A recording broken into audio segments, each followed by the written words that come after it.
Welcome to the channel. Welcome to the channel. Oh, the Ilblurmatic.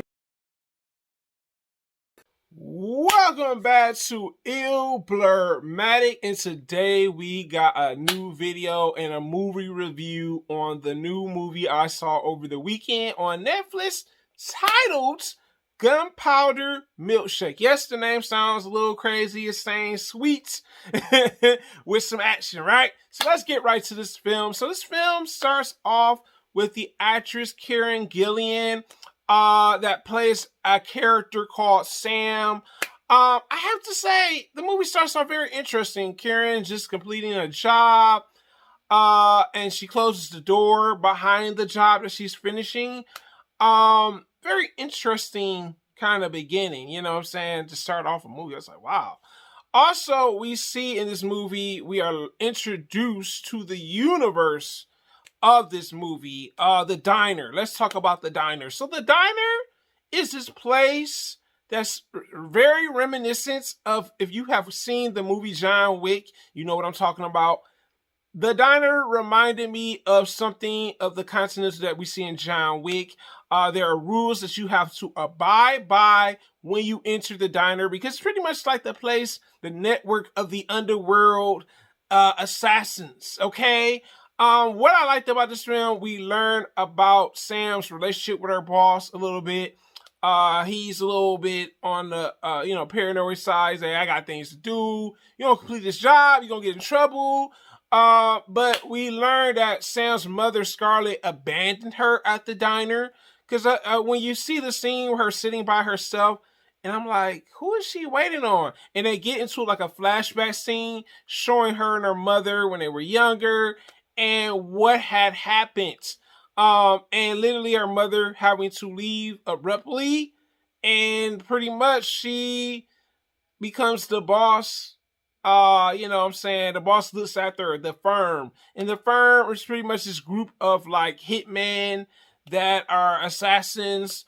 I thought that was really cool that they introduced the firm, because like we don't know too much about the firm. It gave us just enough information to kind of like chew on a little bit. So that really worked with this film. I think the world building is a little bit better than John Wick. Like I said, I'm gonna get into that later in this video. So also we are presented with another character in this film, and her name is Emily. Emily is this little girl. Pretty much Sam ends up, taking her father to the doctor. The doctor is just like another place in this universe.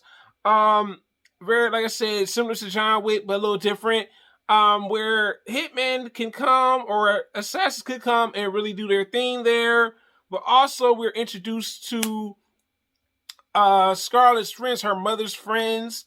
And her mother's friends, they own a library.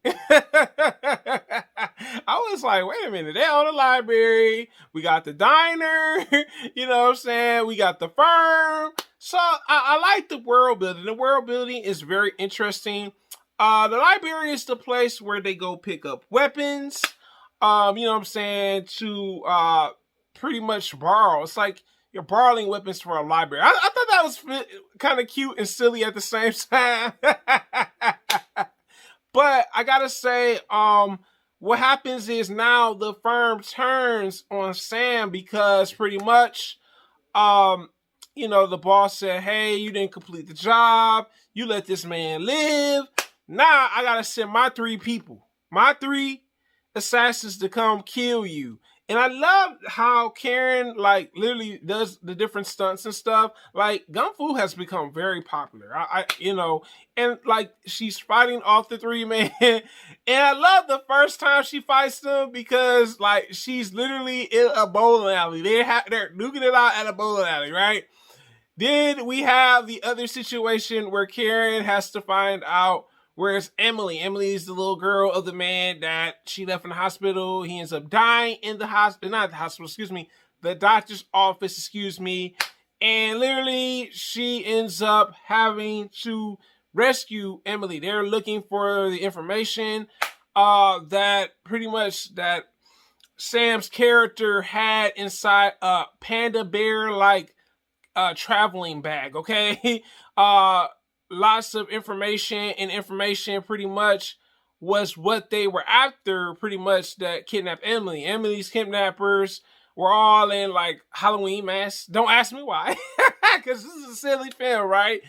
But I gotta say, I love the action in the film. I like that it was unique. It had John Wick vibes to it, but it was like John Wick's for women, pretty much.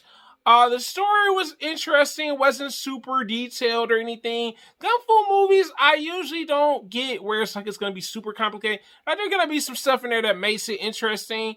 I did like the ending of this film. I felt like pretty much Sam had paranoia memories of Emily trying to kill her in this film, which was very interesting, like foreshadowing. I also like that the film we saw Emily kind of become like Sam's Batman to Robin. There's like a Batman Robin relationship between the two characters. Even the car stunts in this movie were really good. I was like, oh, they got this young actress whooping a car like this, doing all these stunts. And I think Karen Gillan really did a great job with this film. The actresses that were like her mother's friends, they had like dope chemistry. Angela Bassett's in this film. I never expected to see Angela Bassett in a Gunfu film, but she did her thing in this film.